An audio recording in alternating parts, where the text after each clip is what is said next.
पिछली किस्त में आपने देखा कि 17वीं सदी के बाद पहाड़ी तस्वीरी फन किस तरह से पनपा और जम्मू से लेकर टिहरी गढ़वाल और पठानकोट से लेकर कुल्लू और चंबा तक पहाड़ी तर्ज मुसव्विरी ने कैसे अपनी अलग पहचान कायम की।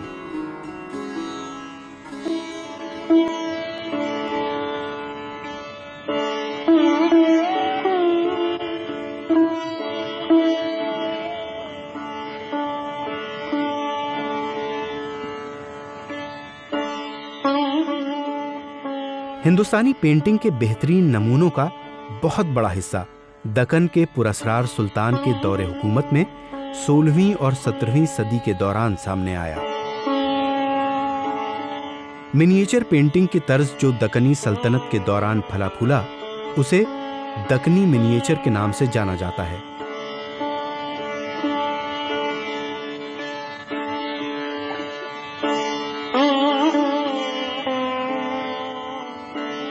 ये तर्ज मुसव्वरी बहुत ही हसास और मुल्की और गैर मुल्की तर्ज आमेजिश से वजूद में आया है।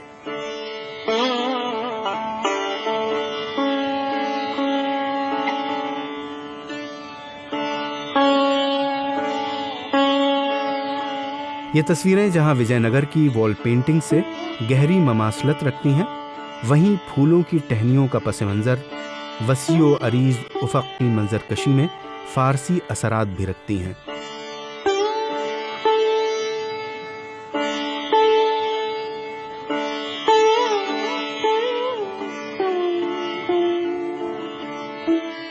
दक्कनी तस्वीरों में सफेद और सुनहरे रंगों का कसरत से इस्तेमाल हुआ है।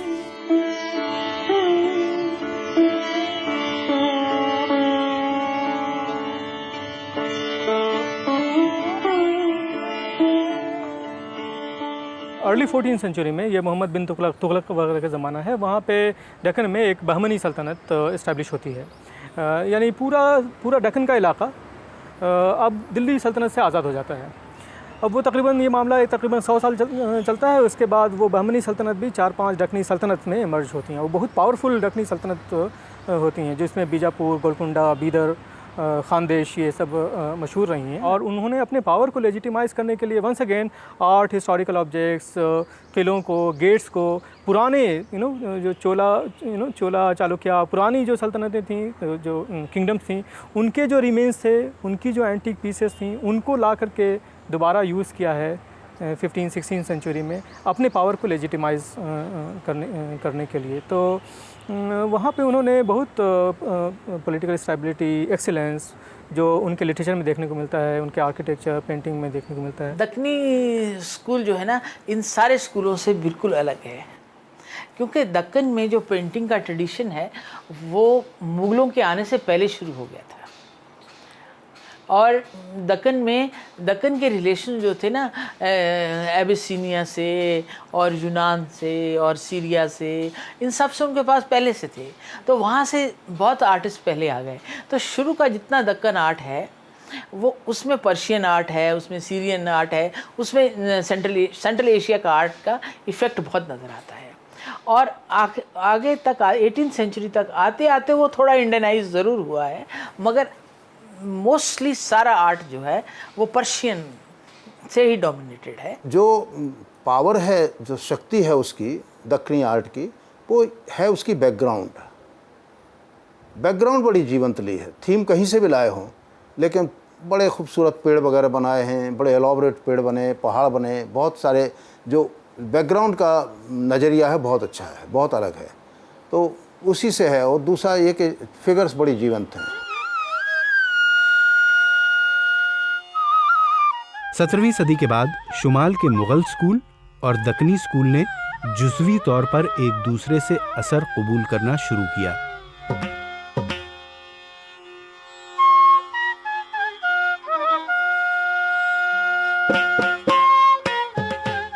मशरिक़ वुस्ता बिलखुसूस ईरान से मजबूत सकाफ़ती रब्त की वजह से दक्कनी आर्ट के ईरानी तर्ज की वजह से बड़े बड़े फ़नकार भी मशकूक हो जाते हैं और 1930 से पहले की बहुत अहम तख्लीक़ात को हिंदी, फ़ारसी या मुग़ल बताया जाता है।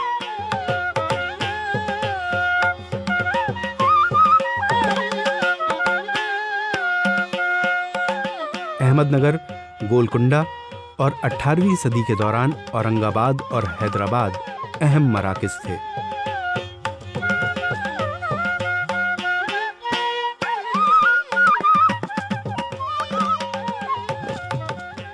जो नॉर्थ इंडियन पेंटिंग्स की थीम थी, उनकी थीम वो नहीं थी। उनकी थीम ज़्यादातर पर्शियन मैन्युस्क्रिप्ट से बेस्ड थी, जिसमें लैला मजनू की थीम भी थी, अरेबियन नाइट्स वाली थीम्स भी थी, और तूतीनामा भी थी, और म्यूज़िक भी थी। क्योंकि इब्राहिम आदिल शाह जो था वो म्यूज़िक का बहुत था। उसने किताब नौरस लिखी थी। उस किताब नौरस में उसने पहली पेंटिंग गणेश की बनवाई थी। ऐसा नहीं कि क्योंकि गणेश म्यूज़िक तो सभी के लिए है, तो उनको कोई ये नहीं लगता था कि ये नहीं होना चाहिए। तो इस तरह, और देवी सरस्वती की भी है, क्योंकि गणेश और सरस्वती की पूजा करने के बाद ही और देवी सरस्वती भी म्यूज़िक से एसोसिएटेड है। इस तरह उसकी वो जो किताब नौरस है, उसकी पेंटिंग जो है वो सारी मिली जुली हैं। हाँ, मगर उसके एलिमेंट्स बेसिकली सारे पर्शियन हैं। यहाँ एक नई आर्ट का जन्म होता है, एक नई संस्कृति का जन्म हुआ है, कला संस्कृति का। वहाँ पर जो शाह थे, जो बाहर से आए थे, टर्किश और पर्शिया से, वो अपने साथ वहाँ की कला परंपराएं लाए थे। उन्होंने धरती ज़रूर हिंदुस्तान की इस्तेमाल की, लेकिन उन्हीं कला परंपराओं को यहाँ पर स्थापित कर दिया और वही कला परंपराओं को यहाँ प्रदर्शित किया। इनकी आर्ट का अंतर ये था कि इन्होंने एक तरह से कहा जाए कि मिश्रण ज़रूर किया है। थोड़े बहुत एलिमेंट तो लिए हैं, आमों के पेड़ ले लिए, दक्षिण के पहाड़ ले लिए, कुछ थोड़े बहुत फिगर्स ले लिए, क्योंकि सबॉर्डिनेट फिगर्स तो हिंदुस्तान के लेना पड़ेंगे। राजा भले ही वहाँ का ले लिया है, शाह वहाँ का है, लेकिन उसके अलावा जो और 4 आदमी हैं वो तो यहीं के थे। तो एक तरह से ये देखा जाए कि मिलावट है, मिश्रण है, लेकिन केमिस्ट्री नहीं हो पाई, केमिकल उसका कंपाउंडिंग नहीं हुआ है जो मुग़ल आर्ट में मिलता है। तो यहाँ पर दक्षिणी आर्ट में जो सबसे ख़ास बात है वो यही है कि उसमें यथावत एलिमेंट्स इस्तेमाल किए गए हैं, टर्किश आर्ट के और पर्शियन आर्ट के। इब्तिदाई दौर 16वीं सदी के आगाज में बीजापुर के आदिल शाह के दरबार से नमूदार होता है। 1489-90 में ईरानी मुहाजिर यूसुफ आदिल शाह, जो सिपाही से तरक्की पाकर बादशाह के मकाम तक पहुंचा था, उसने बीजापुर में आदिल शाही हुकूमत की बुनियाद रखी। उसकी दावत पर बहुत से ईरानी, फारसी और तुर्की पेंटर, खत्तात और दानिश्वर उसके दरबार में आए। इस्लामी तर्ज फ़न में माहिर ये मुहाजिर फ़नकार खालिस इस्लामी मौज़ूआत और इस्लामी इस्तिलाहात को अपनी मुसव्वरी में फ़न का जामा पहनाते।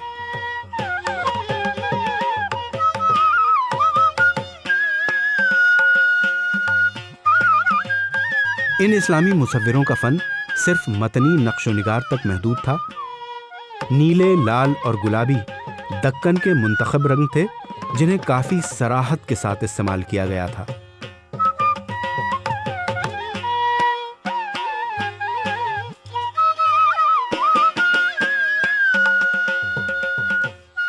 डिज़ाइनिंग की तर्ज ज्योमेट्रिकल और बहुत ही मुतनासिब थी।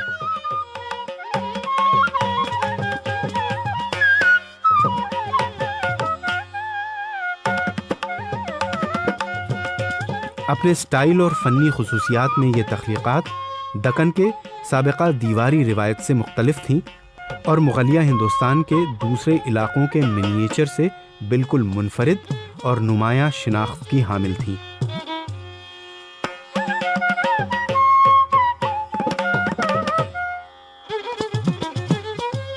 इन तस्वीरों में नज़र आने वाली औरतें लंबी, पतली और जुनूबी हिंदुस्तान की पोशाक में होती।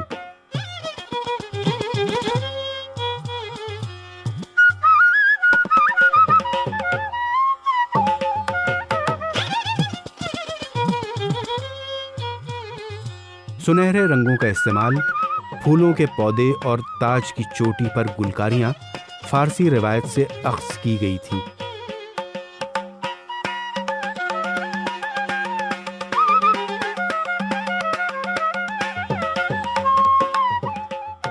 बीजापुर का एक जो पेंटिंग है जिसको काफ़ी लैंडमार्क जिसे कहना चाहिए मानते हैं, वो है योगिनी। बीजापुर की, और वो अभी चेस्टर बीटी लाइब्रेरी वहाँ डबलिन में है, और उसको काफ़ी उसमें पर्शियन इन्फ्लुएंस जो है डायरेक्ट दिखाई देता है एक तरह से देखा जाए। और उसके सिवा जैसे वहाँ के उस पे ना शाहजहाँ के काल का काफ़ी कुछ इन्फ्लुएंस वो भी दिखाई देता है। दक्कनी तसव्वुर मुसव्वरी का पुरअसरार और मुख्तसर दौर 16वीं सदी के अवाखिर में अहमदनगर के दरबार से शुरू होता है। मुख्तसर इसलिए कि यह सिर्फ 3 दहाइयों तक बाकी रहा, और पुरअसरार इसलिए कि न तो इसके पेशरव का कुछ निशान मिलता है और न इसके अंजाम का, और न ही इसके माहिरीन फ़न और न ही इसके सरपरस्तों की कोई शिनाख्त मिलती है।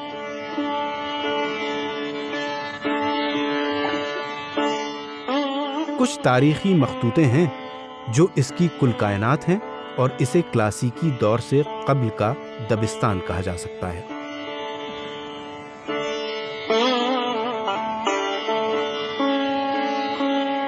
तीन अजीम क्लासिकी खाके जो बहुत ही अहम बारीक हैं और लतीफ़ तस्वीरों में से हैं, बाकी रह गए हैं, और इस तर्ज की चंद मज़ीद तस्वीरें हैं जो इन 3 अजीम खाकों से मिलते जुलते हैं, लेकिन इनका इजहार बहुत वाज़े नहीं है, वो भी बाकी बचे हैं।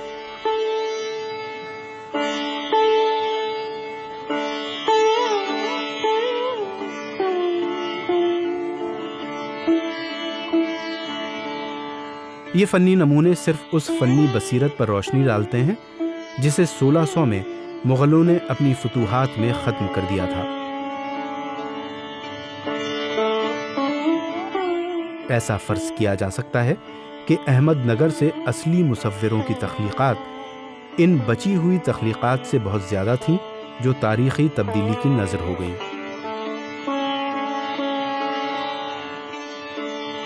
हरचंद की दक्कनी मराकिज़ मुग़लिया दबिस्तान के किसी भी मिक़दार में माहसल हों, ये भी कहना मशकूक है।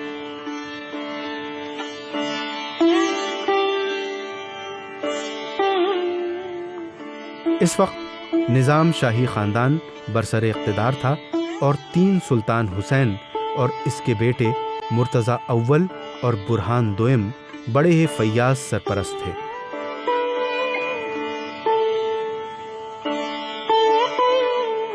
बची हुई इब्तिदाई पेंटिंग हुसैन की हुकूमत पर रोशनी डालती हैं, और आफ़ताबी की तसनीफ़ तारीफ़ हुसैन शाही भारत इतिहास संशोधक मंडल पुणे में मौजूद है।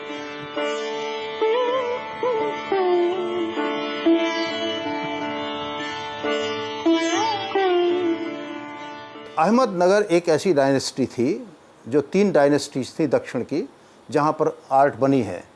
उसमें बीजापुर, अहमदनगर और गोलकोंडा, बाद में चल कर के औरंगाबाद और हैदराबाद भी शामिल हो गए। ये 5 सेंटर्स ज़्यादातर माने जाते हैं, और बीदर वगैरह भी हैं, ऐसे छोटे मोटे और सेंटर्स भी हैं, लेकिन मेजर सेंटर्स 3 थे, गोलकोंडा, अहमदनगर और बीजापुर, ये 3 थे। इनमें से बीजापुर और गोलकोंडा में सीधे सीधे टर्किश और पर्शियन ओरिजिन के लोग आकर के इन लोगों ने कैप्चर किया था और अपने शासन की स्थापना की। अहमदनगर में जिसने शासन किया, जो स्थापना की, वो एक भारतीय नारी से जन्म लिया हुआ आदमी था। जैसा जहांगीर का मामला था कि अकबर और हिंदू पत्नी से जन्म लेकर के, तो नेचुरल है कि उनमें कहीं ना कहीं संस्कार तो आ ही जाते हैं। तो वो वहाँ पर जो था, वो उस जो शाह था, वो हिंदू स्त्री से जो उसका जन्म हुआ था, तो स्वाभाविक है कि उसमें और उनके दोनों के सोच में अंतर था। तो जो अहमदनगर की डायनेस्टी है, उनकी आर्ट में हिंदू एलिमेंट थोड़ा ज़्यादा मिलता है और पर्शियन एलिमेंट कम मिलता है, लेकिन इसका अर्थ ये नहीं है कि दोनों का मिक्स्ड हो गया है। एलिमेंट दोनों अलग अलग दिखते हैं। गोलकुंडा मुसव्वरी की खुसूसियात और उसकी तारीख की तामीर नौ का मामला दीगर दक्कनी दबिस्तानों से जुदागाना है। ना तो अहमदनगर की मुसव्वरी की सादगी बाकी रही, ना ही पुरशिकोह इंसानी तस्वीरें, और ना ही बीजापुर की पुरअसरारियत और रूमानी फ़ज़ा का मुकाबला किया जा सकता है। सफ़वी और मुग़लिया तर्ज़ मुसव्विरी से करीब होने की वजह से इस मकतबे फ़िक्र की पूरी तारीख़ इसी से भरी है। इसके सरपरस्त कुतुब शाही ने भी गैर मुल्की तर्ज़ मुसव्विरी से लुत्फ़ लेने की कोशिश की। उन्होंने पूरे हिंदुस्तान, ईरान और मरकज़ी एशिया से पेंटरों को मुलाजिम रखा और सफ़वी असरात ही मुक़द्दम रहे। गोया गोलकुंडा स्कूल दीगर दक्कनी स्कूलों की बनिस्बत हकीकत से कम करीब है। तस्वीरें सफ़वी तर्ज़ मुसव्विरी से ज़्यादा करीब हैं और हिंदुस्तानी फ़नून की तरह अवाम और फितरत की मंजरकशी को भी बहुत कम समोते हैं। गोलकुंडा की तस्वीरों में मशरिक़ वुस्ता की नुमाइश भी जुज़वी तौर पर नज़र आती है, जो मग़रिबी ईरान और अंटोनिया और तुर्कमानी सुल्तानों की हुकूमत की विरासत की तरफ वापस लाती है। 15वीं सदी में उन्हें हिंदुस्तान हिजरत करने के लिए मजबूर किया गया और बर्रे सग़ीर में इस तरह की सरपरस्ती का सिलसिला जारी रहा, जिससे तमाम फ़ारसी फ़नकार और मुसन्निफ़ीन दरबार की जानिब राग़िब होते रहे। इस मुख्तलिफ फ़न्नु फ़ितरत वाले दबिस्तान में हकीकत निगारी मुश्किल थी, इसीलिए असल फ़न के सिर्फ अज्जा ही बाकी रह गए और गोलकुंडा की तस्वीरें अपनी तमाम तर तवानाइयों के बावजूद अलग थलग रह गईं और एक दूसरे से इनका ताल्लुक़ बहुत ही मुख्तसर रहा। 1886-87 में औरंगज़ेब की सल्तनत के फ़ौजियों के ज़वाल के बाद गोलकुंडा, अहमदनगर और बीजापुर के फ़नकारों के राजस्थान और पंजाब की पहाड़ियों की तरफ कूच कर जाने के भरपूर सबूत मिलते हैं। वहाँ पर सीधा इन्फ्लुएंस एक तो पर्शियन स्टाइल का मिलता है, वहाँ इंडियन भी जो लोकल रही वो भी है, मुग़ल शैली का भी थोड़ा प्रभाव। और एक चीज़ हमने पहले भी देखा है कि जहांगीर पीरियड में ही ब्रिटिश जो थे पहली बार उनके दरबार में आए और उनके साथ व्यापार का जो इंटरेस्ट था शो किया। तो ब्रिटिशर्स के आने के साथ साथ बहुत से कुछ एलिमेंट्स, और हम देखेंगे कि ये समय था जब यूरोपियन रेनेसांस भी काफ़ी एक्टिवली यूरोप के देशों में एक्टिव था और वहाँ काफ़ी कुछ चीज़ें हो रही थी। It was a happening kind of a place, specially जो इटली के 2-3 सेंटर्स थे। तो वो चीज़ें जो हैं वो भी स्पेशली आर्किटेक्चरल उसमें, और एक जो जिसको कहना चाहिए कैरोस्क्यूरो और स्फुमाटो की जो टेक्निक्स थी कलर को के ट्रीटमेंट की, तो कुछ वो भी एलिमेंट्स दिखाई देते हैं इसमें कि बहुत दूर के जो चीज़ें दिखाई हैं तो उनका ट्रीटमेंट एक अलग तरह का डेक्कनी पेंटिंग्स में दिखता है। तो एक तरह से देखा जाए तो ये यूरोपियन, मुग़ल, दैट पर्शियन, ये सब का एक मिला जुला सा प्रोविंशियल स्टाइल वहाँ पर जो थी वो डेवलप हुई डेक्कन स्कूल में। आने वाली दहाइयों में मादूम होती हुई दक्कनी सल्तनत और मुग़लिया सल्तनत के ज़वाल से इन फ़नून के सरपरस्तों में तब्दीली आई और ये बड़े बड़े शहज़ादों के बजाय कम मारूफ लोगों में आ गई, जो अब अपनी जागीरों में दौलत और ताकत इकट्ठा करने के लिए आज़ाद थे। गोलकुंडा के ज़वाल और हैदराबाद के उभरने से इन पेंटिंग में एक नया मोड़ आया, एक नया तर्ज वजूद में आया, जिसने डूबती हुई मुग़लिया तर्ज मुसव्विरी और दक्कनी नामाकूलियत के दरमियान रब्त पैदा किया।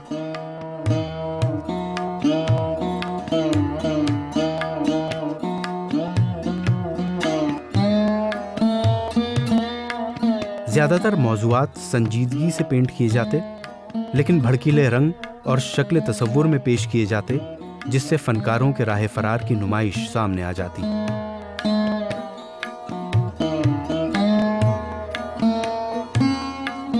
(1724) में हैदराबाद के आज़ादाना रियासत की शक्ल में वजूद में आने के बावजूद पूरी 18वीं सदी और 1800 में अंग्रेज़ों के ज़ेर नगी आने तक सियासी और माशी अदम इस्तेहकाम बना रहा।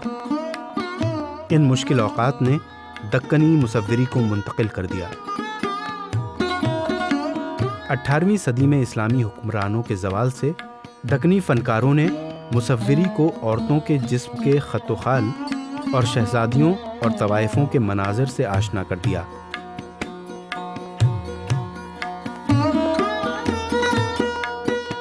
जबकि मर्दों की तस्वीरों में खुश्की और तकरार नजर आती है।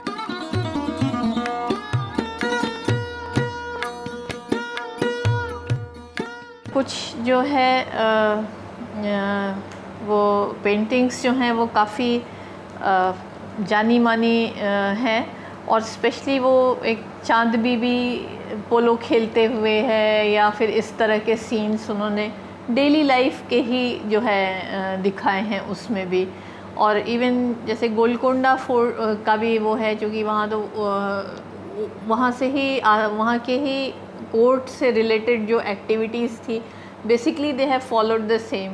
जैसे आपने देखा होगा कि जब हम हिल्स की बात करते हैं या राजस्थान की बात करते हैं तो मैन्युस्क्रिप्ट मिनिएचर पेंटिंग या कोई सीरीज़ पे बहुत प्रभाव था। रागमाला सीरीज़ होगी या किसी टेक्स्ट को लेके गीत गोविंद को या इस तरह को, वहाँ पर इंडिविजुअल पेंटिंग्स काफ़ी बने और पोर्ट्रेचर्स जो थे उनके ऊपर ज़्यादा एम्फेसिस थी तो डेक्कन स्कूल में।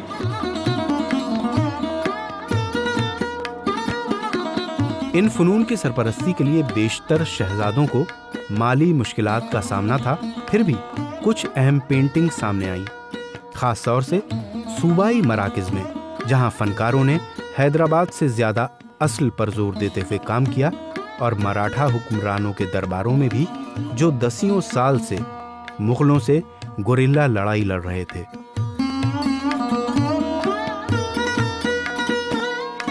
अब वो मगरिबी दक्कन के शहरों में आबाद हो गए थे।